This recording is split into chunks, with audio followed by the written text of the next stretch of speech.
안녕하세요. 미국 주식 연구센터입니다. 미국의 차세대 원자력 기업 오클로가 2024년 연간 실적을 발표했습니다. 최근 몇 년간 원자력 기술 기업에 대한 기대감이 높아지는 가운데 오클로는 작은 규모의 고효율 원자로 개발을 목표로 시장의 이목을 끌어왔는데요. 이번 실적 발표를 통해 현재 사업 진행 상황과 재무 상태 그리고 향후 전략적 방향까지 조금 더 명확해진 것 같습니다. 그래서 이번 컨텐츠에서는 오클로 실적과 사업 업데이트 그리고 시장의 반응을 중심으로 지금 이 기업이 어디쯤 와 있는지 한번 살펴보겠습니다.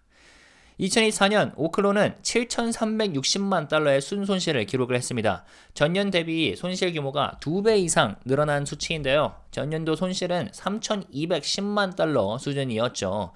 아직까지 제품 판매나 매출이 본격화되지 않은 단계인 만큼 대규모 손실은 어느 정도 예상된 결과이긴 합니다. 다만 시장의 반응은 다소 냉정했습니다. 실적 발표 직후 오클로 주가는 5% 이상 하락을 했고요. 올해 초부터 상승 흐름을 이어가던 주가가 조정을 받으면서 단기적인 투자자 심리에는 부담이 된 것으로 보입니다. 재무적인 압박과는 별개로 오클로는 기술 개발과 규제 승인 준비에서는 차근차근 성과를 내고 있습니다. 현재 미국 원자력 규제위원회 NRC와 함께 아이다호 국립연구소에서 진행 중인 오로라 파워하우스 프로젝트에 대한 사전 신청 평가 Pre-Application Readiness Assessment를 진행 중인데요.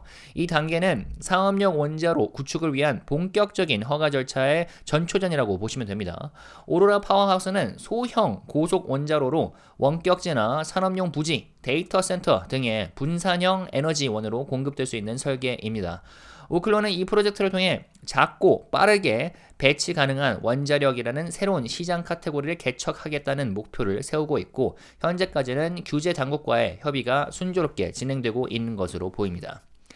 이번 분기 또 하나 주목할 만한 부분은 바로 이사회 인사입니다. 기존 이사회 멤버였던 크리스 라이트가 미국 에너지부 장관으로 임명되면서 오클로는 2명의 신규 이사를 선임했는데요.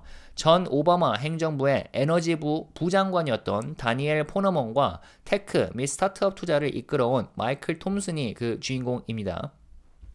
포너먼 같은 경우에는 미국 정부 내 원자력 정책 및 규제 경험이 풍부한 인물이고 톰슨은 기술 기반 기업의 자본 전략과 성장을 이끌었던 투자 전문가입니다. 그래서 이번 인사는 규제 대응과 자본 유치 두 가지 측면에서 오클로가 체계를 갖추려는 신호로 읽힐 수가 있겠습니다. 이번 실적 발표 이후 오클로 주가는 10% 가까이 하락하면서 조정을 받았습니다. 그동안 시장은 오클로의 미래 성장성에 기대를 걸고 주가를 끌어올려 왔지만 막상 손실 규모가 커지자 수익성에 대한 의구심이 반영된 셈입니다.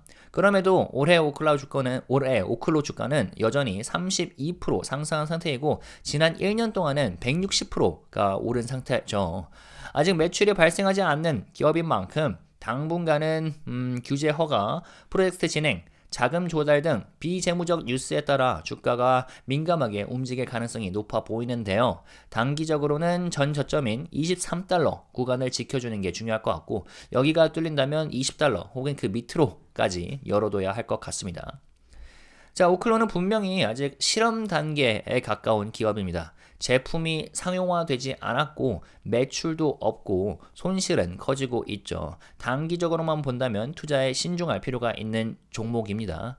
하지만 동시에 이 기업이 가져다 줄 수 있는 가능성은 상당히 클 수가 있겠습니다. 소형 모듈 원자로 SMR 시장은 미국뿐만 아니라 전 세계적으로도 주목받는 분야이고 오클로는 그 선두에서 첫 번째 상용 모델을 추진 중이기 때문이죠.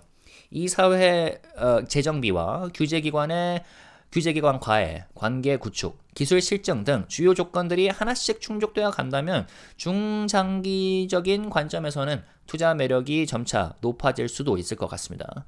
현재는 말 그대로 기반을 다지고 있는 시점이라고 보는데 재무적으로는 여전히 적자이지만 규제 통과를 향한 중요한 문턱 앞에 있고 내부 전략도 체계적으로 정비되고 있는 것 같습니다.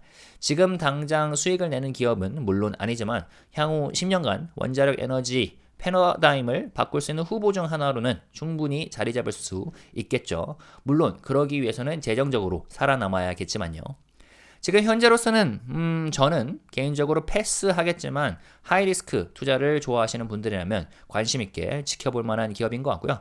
향후 몇 분기 동안의 진행 상황이 본격적인 투자 신점을 판단하는 기준이 될 수 있겠습니다. 지금까지 미국 주식 연구센터였습니다. 의견 있으시면 언제든 남겨주시길 바라겠습니다.